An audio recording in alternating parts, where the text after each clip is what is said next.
ഇന്നത്തെ നമ്മുടെ recipe bread വെച്ചിട്ട് ചെയ്യാൻ പറ്റുന്ന നല്ലൊരു സ്പൈസി സ്നാക്കാണ്. ബ്രേക്ക്ഫാസ്റ്റ് ആയിട്ട് വേണമെങ്കിലും ട്രൈ ചെയ്യാം കേട്ടോ. ഒരുപാട് ഓയിലൊന്നും ഇല്ലാതെ വളരെ സിമ്പിളാണ് ഉണ്ടാക്കാൻ, പക്ഷെ കഴിക്കാൻ സംഭവം സൂപ്പറാണ് കേട്ടോ.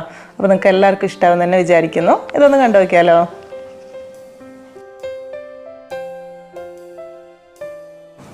അപ്പോൾ ആദ്യം ഇതിലേക്കുള്ള മസാല റെഡിയാക്കാനായിട്ട് 2 ടേബിൾ സ്പൂൺ വെളിച്ചെണ്ണ ചൂടായി വരുന്ന സമയത്ത് ഇതിലേക്കൊരു 2 സവാള ഒന്ന് കൊത്തിയരിഞ്ഞിട്ട് എടുക്കുന്നുണ്ട്. അതിൻ്റെ കൂടെ തന്നെ 1 ടേബിൾ സ്പൂൺ ഇഞ്ചി ചെറുതായി മുറിച്ചെടുത്തത്, പിന്നെ ഒരു 2 അല്ലി വെളുത്തുള്ളി കുറച്ച് മതി, അത് ഇതുപോലെ തന്നെ ഇട്ട് കൊടുക്കുക. പിന്നെ ഒരു 3 പച്ചമുളക് ചേർത്ത് കൊടുക്കുന്നുണ്ട്.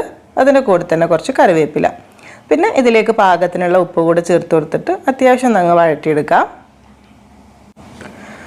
സവാള പിന്നെ ഒരുപാട് വഴന്ന് ഉടയേണ്ട ആവശ്യമൊന്നുമില്ല കേട്ടോ. ചെറുതായിട്ട് ഒരു പച്ചച്ചവ അങ്ങ് മാറി കിട്ടിയാൽ മാത്രം മതി. ഇനി മസാലപ്പൊടിയൊക്കെ ഇട്ട് വഴറ്റുമ്പോൾ ബാക്കിയും കൂടെ അങ്ങ് വഴന്ന് വന്നോളും. ആദ്യം ഇതിലേക്ക് കുറച്ച് മഞ്ഞൾപ്പൊടി ഇട്ട് കൊടുക്കുന്നുണ്ട്. മഞ്ഞൾപ്പൊടി ഇട്ട് കൊടുത്തിട്ട് ആദ്യം ഒന്നങ്ങ് ചൂടാക്കി എടുക്കുക കേട്ടോ, ഒന്നങ്ങ് വഴറ്റിയെടുക്കുക. അത് കഴിഞ്ഞിട്ട് ഇനി ഒരു 1/2 ടീസ്പൂൺ കുരുമുളക് പൊടി ഇട്ട് കൊടുക്കുന്നുണ്ട്. പിന്നെ ഒരു 1 ടീസ്പൂൺ ചിക്കൻ മസാല ചേർത്ത് കൊടുക്കുന്നുണ്ട്. ഒരു 1 to 1.5 ടീസ്പൂൺ അത്ര മതിയാകും. അതിൻ്റെ കൂടെ തന്നെ കുറച്ചൊരു ഗരം മസാലപ്പൊടി ഇട്ട് കൊടുക്കുക. ഒരു 1/2 ടീസ്പൂണിലും കുറച്ച് താഴെ മതിയാവും കേട്ടോ. അപ്പോൾ ഇത്രയും മസാലപ്പൊടികൾ ഇതിലേക്ക് ചേർക്കുന്നുള്ളൂ. മുളക് പൊടി കാര്യങ്ങൾ അങ്ങനെ ഒരുപാട് ഒരു മസാലക്കുത്തിലല്ല ചെയ്യുന്നത്. ഇതൊരു നല്ല ലൈറ്റ് ആയിട്ടുള്ളത് നല്ലൊരു ടേസ്റ്റ് ആയിട്ടുള്ളൊരു മസാല ആയിരിക്കും. അപ്പോൾ ഇതെല്ലാം കൂടെ ചേർത്തിട്ട് ഒന്നുകൂടെ പച്ചമണം മാറി വരുന്നത് വരെ തന്നെ ഒന്നങ്ങ് വഴറ്റിയെടുക്കണം. എന്നിട്ട് ലാസ്റ്റ് ഒരു 1 ടേബിൾ സ്പൂൺ മല്ലിയില ചെറുതായി മുറിച്ചതോടെ ഇട്ട് കൊടുത്തിട്ട് അതോടെ അങ്ങ് മിക്സ് ആക്കി എടുത്തു കഴിഞ്ഞാൽ നമ്മുടെ മസാലക്കൂട്ട് റെഡി ആയിട്ടോ. പിന്നെ ഇതിലേക്ക് ചിക്കനൊക്കെ വേവിച്ച് പിച്ചിടണമെങ്കിൽ അങ്ങനെയൊക്കെ ചെയ്യാം. ഞാനിപ്പം നമ്മൾ മുട്ട എടുക്കുന്നില്ല, അപ്പോൾ അതുകൊണ്ട് തന്നെ ഇത് മാത്രമേ ഉള്ളൂ. അപ്പോൾ നമ്മുടെ മസാല റെഡി ആയിട്ടുണ്ട്. ഇതൊരു സൈഡിലേക്ക് മാറ്റി വെക്കാം. ഇനി ഒരു 3 കോഴിമുട്ട പുഴുങ്ങിയെടുത്തിട്ട് ഇതുപോലെ ഒന്ന് മുറിച്ചൊരു സൈഡിലേക്ക് വെക്കുന്നുണ്ട്. അടുത്തത് ഇതിലേക്ക് കുറച്ച് ബ്രെഡാണ് വേണ്ടത്. അപ്പോൾ ഞാനൊരു 12 പീസാണ് എടുത്തിട്ടുള്ളത്. ഒരു 6 ആൾക്ക് കഴിക്കാനുള്ള അളവിലുണ്ടാവും കേട്ടോ. അപ്പോൾ ആദ്യം ഇതിൻ്റെ സൈഡ് ഇതുപോലെ ഒന്ന് കട്ട് ചെയ്ത് മാറ്റി വെക്കുന്നുണ്ട്.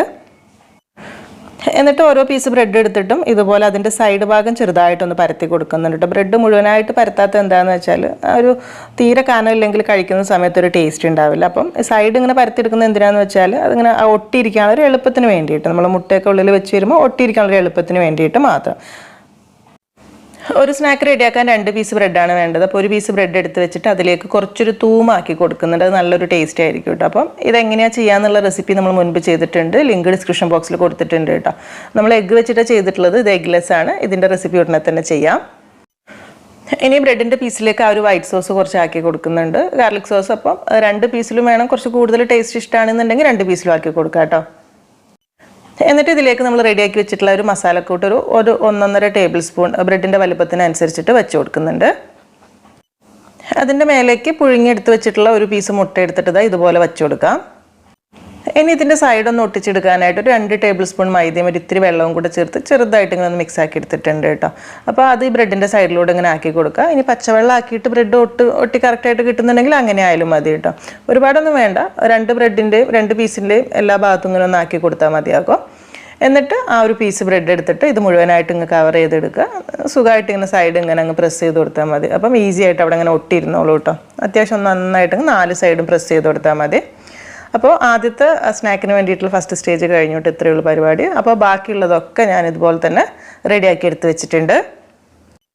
ഇനി ഒരു പാത്രത്തിലേക്ക് ഒരു കോഴിമുട്ട കൂടെ പൊട്ടിച്ചെടുത്തിട്ടുണ്ട്. ഇതിലേക്കൊരു 2 ടേബിൾ സ്പൂൺ പാൽ ഒഴിച്ചു കൊടുക്കുക.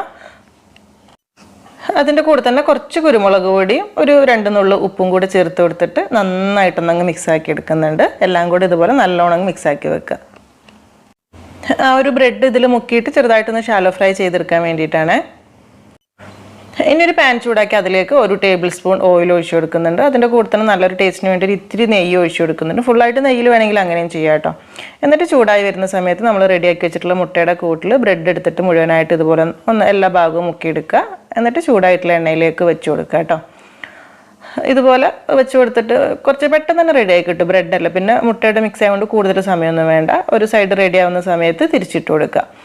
അങ്ങനെ ഒരു കുറച്ച് സമയം കൂടെ വെച്ച് കഴിഞ്ഞാൽ ആ സൈഡും കൂടെ റെഡി ആവും. അപ്പോൾ ഇതിൻ്റെ സൈഡൊക്കെ ഒന്ന് ജസ്റ്റ് ഒന്ന് പ്രസ് ചെയ്ത് കൊടുത്താൽ മതി. അപ്പോൾ അവിടെയും കൂടെ കറക്റ്റ് അങ്ങ് ഫ്രൈ ആയിട്ട് കിട്ടിക്കോളും. ഇത്രയേ ഉള്ളൂ പരിപാടി കേട്ടോ.